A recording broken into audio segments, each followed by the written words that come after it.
here in Seoul. Coming up on NEWSCENTER tonight. Massive public transportation chaos averted as South Korea's unionized bus drivers either cancel or put off a nationwide strike. But not all regions have reached a deal. South Korea's employment rate reached 27 million in April, while the jobless rate rose to a near 20-year high. We tell you what this means. The country's first heat wave warning of the year is issued in Gwangju as unseasonably warm conditions continue to grip the nation. Marking National Teachers' Day, South Korea's Education Ministry holds a special event to reward teachers for their outstanding support and guidance. NEWSCENTER begins now.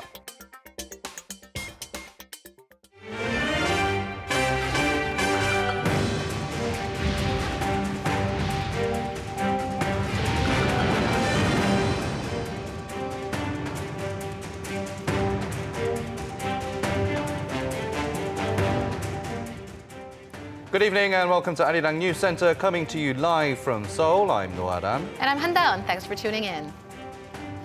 Transport chaos has been averted as unionized bus drivers across the country have canceled or delayed their planned strike. But there are a few issues that still need to be ironed out between the labor unions and management. Yoon Jung-min starting us off tonight. Major bus unions across South Korea, including those in Seoul, reached a deal with management, most of them overnight after heated, hours-long negotiations that started on Tuesday afternoon. They agreed to a salary hike of 3.6% for drivers and to gradually extend the retirement age by 2 years from 61 to 63.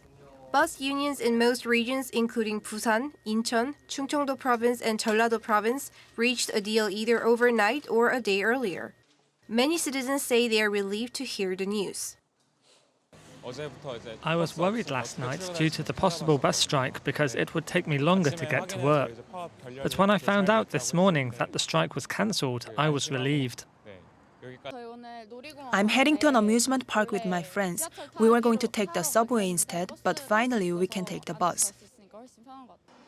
The bus unions in Gyeonggi-do Province couldn't completely reach a deal but decided to delay the strike until the end of May while continuing dialogue with management. Just a day earlier, the Transport Ministry announced that the government will increase bus fares by 200 Korean won, or about 17 cents, starting with routes in Gyeonggi-do Province sometime in September. The government will also implement a semi-public bus management system, which means the buses will be managed partially by the government. The bus unions had been demanding a wage hike for drivers and more support from the government, claiming they will be paid less if work hours decrease due to the mandatory 52-hour work week system. The government cut the maximum work hours from 68 to 52 per week last year, and companies with more than 300 employees must abide by the rule. Bus companies were granted a 1-year grace period, which expires in July. Much of the drivers' concerns are eased due to the wage hike, but the burden on the public, especially those in the lower income brackets, seems inevitable as the bus fares will go up in many cities. Yoon Jung-min, Arirang News. Despite the government's efforts to boost the sluggish job market, job figures for the month of April were pretty grim. Arirang's Kim Da-mi has the numbers. The number of employed people in South Korea reached 27 million in April, an increase of 171,000 from the same month of last year. But according to Statistics Korea on Wednesday, this is the first time in 3 months that the on-year increase has been below the 200,000 mark, mainly due to the drop in the number of retail and wholesale jobs. Despite the on-year increase, experts are concerned about the overall quality of the new jobs. Around 300,000 people aged above 65 have been hired recently, but this is merely temporary because their jobs are low-quality, short-term jobs. So the job increase last month is not necessarily great news overall. Meanwhile, the country's unemployment rate rose to 4.4% last month, up 0.3 percentage points from a year earlier. This is a record high for any month of April since 2000. Statistics Korea highlighted that the deadline for local civil service job applications moved from March to April, and that this is a part of the reason for the poor figures for April. The social and technology services sectors accounted for most of the job gains, but the number of retail and manufacturing jobs decreased. The number of manufacturing jobs has been on a decline for 13 straight months since April 2018. Meanwhile, South Korea's finance ministry noted that the government has managed to create more than 150,000 new jobs for 3 consecutive months. However, as the number of jobs in the main productive working age group in their 30s and 40s slumped, Finance Minister Hong Nam-gi said that the government will continue to work to improve the job market. Kim Da-mi, Arirang News.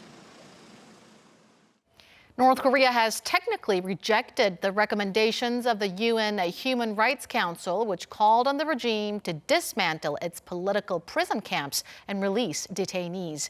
The regime claims the camps don't even exist. Our Kan Young-woo has the story. North Korea has insisted there are no political prison camps or forced labor in the regime. The Universal Periodic Review's working group under the UN Human Rights Council adopted 262 recommendations about dismantling political prison camps and seizing forced labor to be accepted by North Korea. But the review's report says Pyongyang stated it will only note some of the recommendations instead of using the word accept, which diplomatically translates to a rejection of the recommendations. According to Voice of America, North Korea's ambassador Han Dae-sung said Pyongyang rejected 63 recommendations made by some representatives as the insult to the regime's dignity, insisting they severely distort the reality on the ground. Last week, the U.S. urged North Korea at the UN Human Rights Council to dismantle its political prison camps. Pyongyang's diplomat blamed sanctions imposed on the regime, claiming they were violating the human rights of North Korea. Some countries are joining the Security Council to impose unilateral sanctions on us. Sanctions of various kinds against DPRK hamper in every possible way the efforts of DPRK for the protection and promotion of human rights, laying serious obstacles to the enjoyment by the people of their human rights. Regarding the 199 adopted recommendations, including joining the International Labor Organization and the Committee Against Torture, North Korea said it will announce its decisions at a session of the Human Rights Council in September. Kan Young-woo, Arirang News. U.S. experts have raised the need for Washington to come up with strategies to stay above the diplomatic tug-of-war with North Korea by fending against Pyongyang's so-called gray zone tactics. Our Kim Ji-yeon explains. North Korea has been known for its multiple diplomatic tactics, including the use of belligerent or aggressive rhetoric, which has helped the regime command attention on the global stage without provoking an outright bilateral or multilateral military conflict.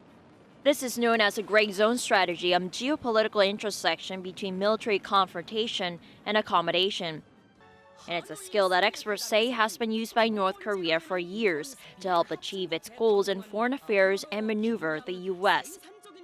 The U.S.-based international affairs magazine Foreign Policy, in its contributing article spearheaded by adjunct senior fellow at the Center for a New American Security Kim Do-yeon, cited on its Tuesday report the series of test firings of short-range projectiles and missiles that North Korea performed this month, saying this is another example of gray zone tactics used by the regime since Kim Jong-un seized power in 2011.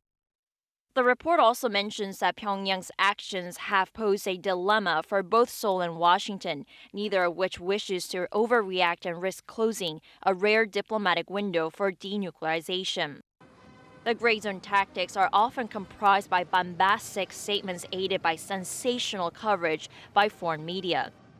The report suggested that policymakers in the U.S. need to come up with their own gray zone strategy, with the central task of influencing the decision-making process of key audiences instead of choosing to use brute military force to counter threats by its adversaries. Countermeasures include punitive responses to North Korea's lower-grade provocations, ranging from new sanctions on third-party entities that conduct commercial activities with Pyongyang, a stronger maritime interdiction posture, and joint covert information operation with the South Korean government. Kim Ji-yeon, Arirang News. The United States is apparently ramping up the role of the American judicial branch in enforcing its sanctions on North Korea. Voice of America reports that over the past 3 years, the U.S. has filed seven criminal and civil lawsuits against entities or individuals that have violated the sanctions. This includes the latest case in which the Department of Justice filed a civil suit to confiscate a ship and its assets. Experts say they expect more lawsuits as Washington uses the judiciary to tighten its grip on Pyongyang. The presidential office has again urged the main opposition party to agree to a meeting of the 5 rival political parties. A Blue House official said today it was an issue of trust as all the parties agreed last year to meet on a regular basis. The official also said the president could consider holding a meeting with the 3 parliamentary negotiating bodies first. That would require the Liberty Korea Party to come to the table and discuss major issues, including the supplementary budget. Such a meeting would need to be proposed by the ruling Democratic Party, which has not proposed one yet. Meanwhile, the minor opposition Bareun Mirae Party has elected 2-term lawmaker Oh Shin-hwan as its new floor leader. In a 2-way race earlier today, Oh received the majority of votes from the 24 lawmakers present. He'll replace Kim Gwangju, who stepped down amid tensions within the party over the recent fast-tracking of key reform bills. Kim had replaced some of his party's lawmakers on key parliamentary committees that had been against the move and said would vote against it. The new floor leader will be tasked with bringing the party together as well as preparing for next year's general elections. In his acceptance speech, Oh promised to work on bills related to improving people's livelihoods. President Moon Jae-in has called on the UK to help establish peace on the Korean Peninsula as a member of the UN Security Council. During a meeting at the presidential office, Britain's Prince Andrew promised Moon his nation's support in bringing peace to the region. Moon also expressed his gratitude toward the UK, saying it had sent the 2nd highest number of troops to the peninsula during the Korean War. Prince Andrew said he appreciated the South Korean leader's interest in the UK war veterans and vowed to support bettering their bilateral ties.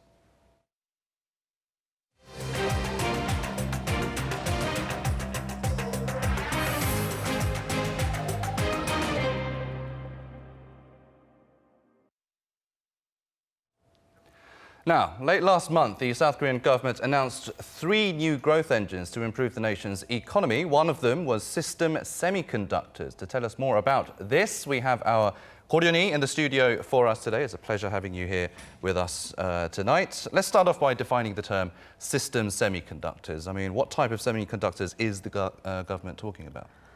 Hi, Adam. So let me start by explaining the differences between memory semiconductors and non-memory semiconductors.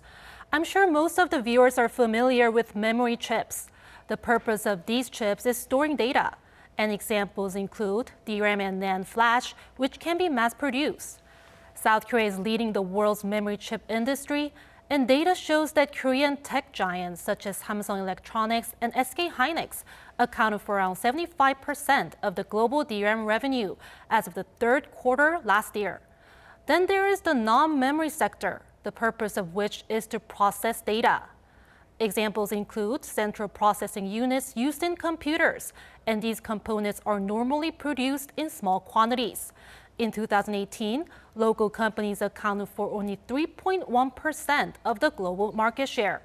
System semiconductors, which the government hopes can act as a growth new engine to improve the economy, belong in the non-memory category. So experts refer to system semiconductors as system integrated circuits or system ICs. Okay, so now we know that the system IC basically means non-memory chips. So why is the South Korean government focusing their efforts on turning this sector into what they are calling a new growth engine? Sure. So simply put, the system IC industry has a larger market share compared to memory chips. So it's beneficial for Korea to venture into that much bigger market. Let's take a graph that explains this trend.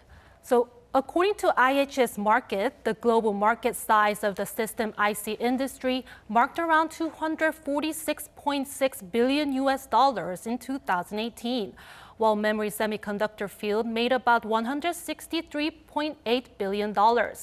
These markets are expected to continue to grow, and by 2022, the figure for system is expected to stand at $265.9 billion, and memory at $164.9 billion.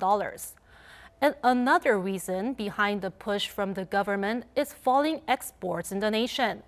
According to the Trade Ministry, exports have been falling on year for 5 consecutive months, mainly due to a fall in prices and lower demand for memory chips, which account for roughly 20% of total outbound shipments. And since Korea's economy is so reliant on exports, the government needed to come up with some kind of measures to boost the numbers. Right, so it is a very important task at hand for the government. So what are the government's plans to foster this system IC industry? So before I get into specific plans, let me first explain 2 technical terms. And one is fabless companies and the other is foundry companies. Fabless companies refer to firms that design and develop semiconductors, but outsource the fabrication of the chips, and Qualcomm is one example. Foundry companies mean semiconductor manufacturers that make chips for third parties, and Samsung Electronics is a foundry company. And the government's specific plans include connecting fabless companies with other firms in need of chips, providing financial support for foundry companies, and creating an ecosystem where fabless and foundry firms can cooperate. The government plans to invest more than $840 million in the industry from 2020 to 2029. I actually had a chance to visit one of the fabless firms in Korea called NEWSCENTER. It designs and develops system semiconductors, processing camera video signals. Recently, it has been focusing on developing advanced driver assistance systems, chips for automotive cameras. These chips can automatically recognize pedestrians and cars driving at high speeds. The chief technology officer at the company has high hopes for the government's plan. There is a shortage of workers, and chip production costs are also increasing. For this plan to work well, I hope the entire semiconductor ecosystem experiences high-quality growth so that it can stimulate competitiveness for various sectors, including fabless and foundry companies. Right, so this is, it seems like this ambitious plan is being welcomed by those working in the industry. What are the experts saying? So I talked to some experts and asked them their thoughts on the plan and how this will affect the local economy. Take a listen. In the system IC field, it is very important for companies to dominate the market in advance. Therefore, Korea should pay attention to what products related to IT or IoT are developed in the future. And designing semiconductors accordingly is necessary.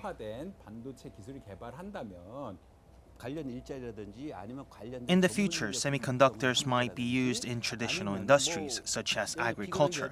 For instance, agricultural machines can become more digitalized. If semiconductors technology expands to other industries, this will not only create jobs, but also contribute to economic growth. Well, it does seem like the future is bright for the semiconductor industry, and let's hope it can play a role in improving the country's economy. Thank you very much, Uni, for coming in today. Thank you for having me.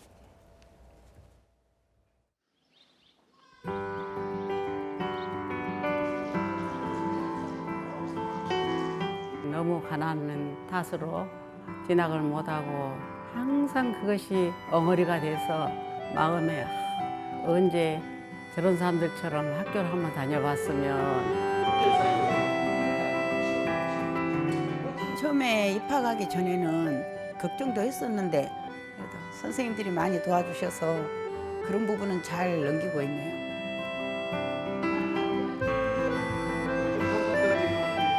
저 나이, 저 연세에 저렇게 열심히 공부를 하시는구나. 그래서 보고 배우는 것도 굉장히 많은 것 같아요.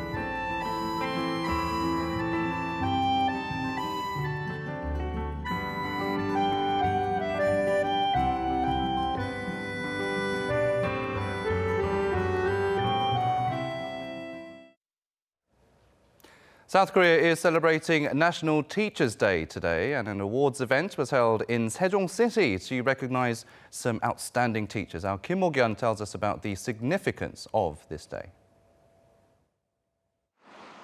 Teachers' Day is celebrated on March 15th in Korea. The day was founded on May 24, 1963, after members of the Red Cross Youth visited their ill teachers in hospital. It was changed to May 15th in 1965 to coincide with the birthday of King Sejong the Great, the creator of the Korean alphabet, Hangul.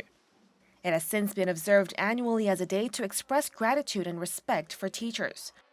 One tradition students observe on this day is giving carnations to their teachers as a token of love and appreciation.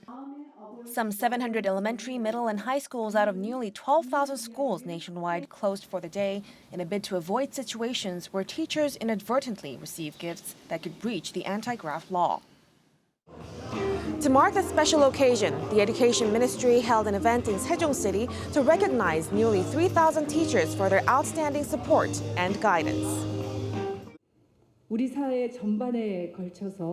an honor for me to meet these respectful teachers today. Congratulations. I will seek wisdom in creating a societal atmosphere where students can better respect their teachers, and for educators to be proud of their roles and be triggered to preach more to students. The Education Minister also said that her ministry is coming up with enforcement ordinances on a revised law aimed at improving teacher status, adding that it will continue to look for ways to enhance the teaching environment. Kim Mo-kyun, Arirang News. This year's first heatwave warning was issued earlier today in the southwest city of Gwangju after the temperature there rose to over 33 degrees Celsius. Now, this is the earliest date such a warning has ever been issued. Park Hee-jun has more. South Korea's first heatwave warning of the year has been issued in the southwestern city of Gwangju. According to the Korea Meteorological Administration, the high on Wednesday at around 3 p.m. was 33.1 degrees Celsius. Many parts of the region are expected to see temperatures of over 33 degrees on Thursday as well, leading to the warning, which is issued when temperatures surpass 33 degrees for at least 2 consecutive days. Temperatures today rose sharply because of a combination of a warm southeasterly wind caused by high pressure in the east and strong sunshine in the daytime. The warning comes at the earliest time of the year since the system was first implemented in June 2008. The previous record was on May 19, 2017, when a heatwave warning was issued in Daegu and some parts of the Gyeongsang provinces. But forecasters say this does not directly determine what kind of summer we're going to have. Temperatures are expected to be similar to or higher than last year, and due to the cold air coming down from the upper atmosphere, the gaps between day and nighttime temperatures are expected to be wide. The weather agency says that early summer weather will continue throughout the week until rain falls in the southern regions on Saturday. Park Hee-jun, Arirang News. Seoul Metropolitan Government has opened its new archives that can preserve some 1.3 million public records. Citizens can witness records from as far back as 100 years ago. Our Lee Min-sun reports. After 2 months of test operations, the Seoul Metropolitan Archives officially opened its doors on Wednesday. Located at Seoul Innovation Park in the northwest of the city, the archives can hold up to 1.3 million public records, including the city's records from the past century and the ones expected to be made over the next 30 years. The archives include administrative documents, photos, and videos, as well as social records like memorial ribbons and writings left at Seoul Plaza's memorial altar after the Sewol-ho ferry disaster. Later this year, over 100,000 records stored at a site in Gyeongsangbuk-do province since 1968 will be transferred to the Seoul Metropolitan Archives. The archives will also hold regular exhibitions, classes, and student field trips. The basement up to the 3rd floor of the archives is open to the public, and the 4th floor will be used for the experts to restore damaged records. Seoul Metropolitan Archives will be open from Tuesdays to Sundays, except on New Year's Day, Lunar New Year's Day, and Chuseok. Lee Min-sun, Arirang News. Japan's capital city, Tokyo, is being redeveloped on a massive scale to make the city a more accessible and attractive place to live. Our Won Jung-hwan reports. As the 2020 Olympics approaches, Tokyo is seeing a construction boom. As well as sporting venues, large areas of the city are being redeveloped, with the Shibuya district alone having at least 8 dozen large-scale high-rises under construction. According to a recent survey by Mori Building, around 75 large buildings across the city will be finished in the years leading up to the Games. But Tokyo doesn't just want to add to its concrete jungle. It also wants to develop cultural areas to make the city a brighter place to live and visit. Roppongi Hills is one such example, as the area has gone through a massive change to attract a more diverse range of people than before. Approximately 17 years after Roppongi Hills' official opening, the neighborhood is still a nightlife hotspot. But the area has also actively sought to rebrand itself as a cultural mecca. In the 1990s, Tokyo-based building tycoon Minoru Mori spearheaded the Roppongi Hills redevelopment in an attempt to build an integrated high-rise development in the center of the city that would combine residential, work, retail, and entertainment spaces. Back on those days, there were just a lot of tall buildings, but now the area has a harmony between each of the buildings, forming around art museums and natural parks. People call it the Roppongi Arts Triangle, where 3 major art museums, including the Mori Art Museum on 53rd floor of the Mori Tower, are within a short walk of each other and provide discounts together. In many respects, Tokyo's Roppongi Hills represents a new approach to urban life. The area, which was once an enclave for Tokyo's ultra-rich, now acts as a magnet for ordinary people looking to enjoy cultural activities. The area was regarded as a place only for rich people, but now the perception has changed. Everyone is welcome at this place, from kids to foreigners. Major cities around the world can learn from Tokyo's urban development plans, which have given parts of the city a fresh new image. 원정환, Arirang News, Tokyo. The channel you're watching, Arirang TV, is now airing in Switzerland and Liechtenstein. Swisscom TV, a major telecommunications provider in Switzerland, is helping Arirang TV to broadcast its programs. The Swiss channel says it decided to partner up with Arirang TV to reflect Swiss people's growing interest in the Korean Peninsula.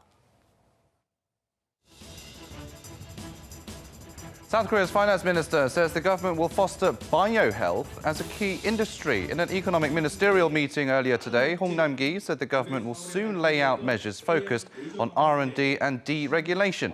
He said biohealth is a promising industry that grows an average of 5.4% a year and is predicted to reach a global market size of up to $10 trillion by the year 2022.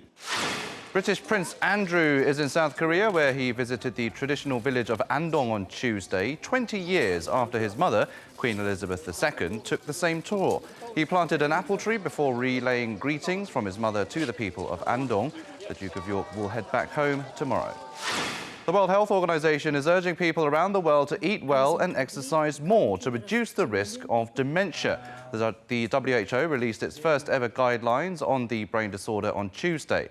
It said there are already 50 million people around the world with dementia, and the figure is expected to triple to 152 million by the year 2050. The report added age is the strongest risk factor of dementia, but noted it wasn't an inevitable consequence of aging.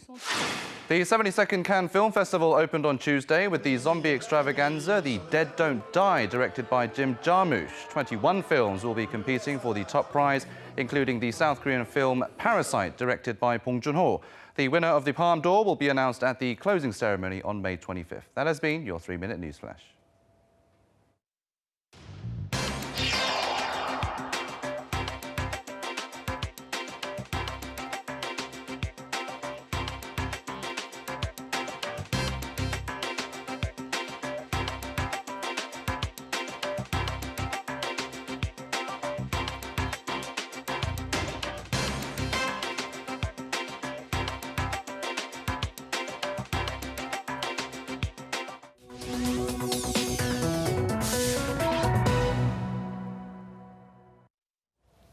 It is that time now to take a look at some of the digital media content available on Arirang social media platforms. And today we have another episode of Koreator with Lindy from South Africa, giving us some tips to help learn the Korean language.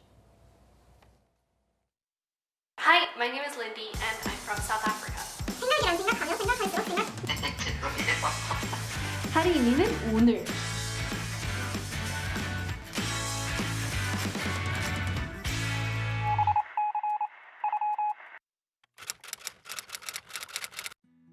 I know a lot of people learn Korean because they're interested in K-pop or K-dramas, which is a great reason. But for me, I was purely interested in it from a linguistic perspective. Checking vocab and sentence structures. I find that the quality of Korean textbooks is really top-notch, and that is why I use them to learn other languages. 태국어랑 몽골어랑 인도네시아. 할인이는 오늘. Funny things happen when you learn languages. Once I had to go for a small operation under anesthesia, and when I woke up, I was so dopey and dazed and I spoke Korean. Pardon? In terms of language learning, how I actually approach learning the language is by complete immersion. Do everything you normally do in your home language in Korean. So if you're writing a shopping list, rather write it in Korean. If you're writing your diary, try and write it in Korean. If you're listening to music, do it in Korean. If you're watching TV, do it in Korean. This means you're constantly seeing and hearing and reading Korean around you. Another way I like to learn Korean is by talking to people on the phone. 외국인이에요? 네. 나는 남한에서는 한국인인 줄 알았지. 아니에요. 오래 사는 한국인. 남아공 사람이에요. There are a few different apps you can use or a few different websites where you can meet people for language practice. And they say the best way to learn is to teach. So I also teach beginner and intermediate Korean. 어떻게 공부하는지 설명해 보도록 할게요. 자기가 좋아하는 걸 하면서 공부하는 게 되게 재밌어요. By being able to explain the language in depth to a new learner also helps me understand the nuances of the Korean language better. 여러분 한국말 공부 화이팅하고 제가 응원하고 있습니다. Korean is a very descriptive and emotive language. I think Korean has quite a lot of onomatopoeia words that we don't have in English. So there's like boing boing, boing boing, or just like sounds of animals are really cute as well. Like who would think a dog goes mong mong, right? Like a puppy goes mong mong. Or a cat goes nyong nyong, which is quite different from what we have in English. So I'm really interested in those onomatopoeia sounds. So if you are just starting out learning Korean, it will be tough along the road. I've wanted to give up many, many times, but the rewards are so worth it. I wish you good luck on your Korean language learning journey. 안녕.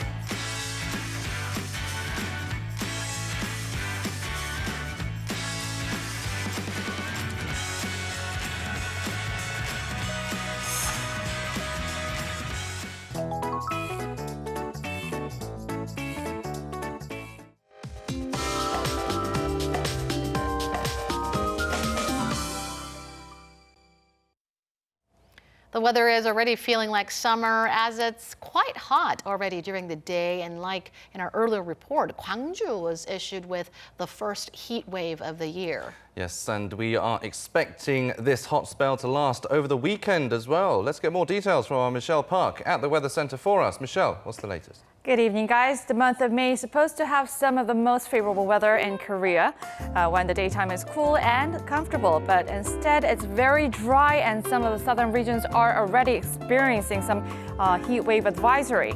And due to the unstable weather conditions, the southern parts of the country are expecting passing rain along with some loud thunder tonight.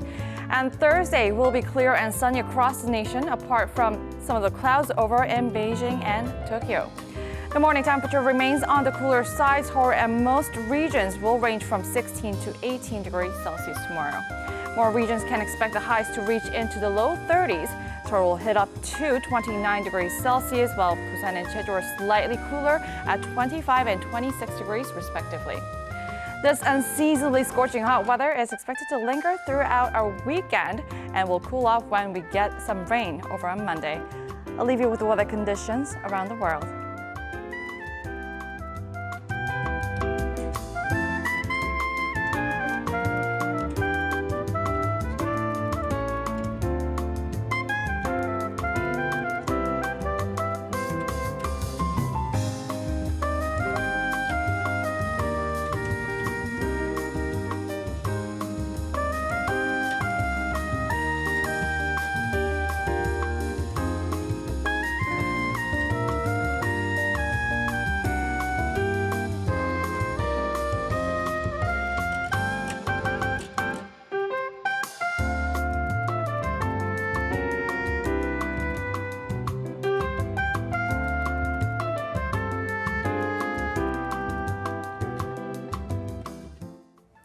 That will wrap it up for this edition of Arirang News. Thank you, as always, for watching. Stay tuned to Arirang for more analysis on current issues on News in Depth, coming up next.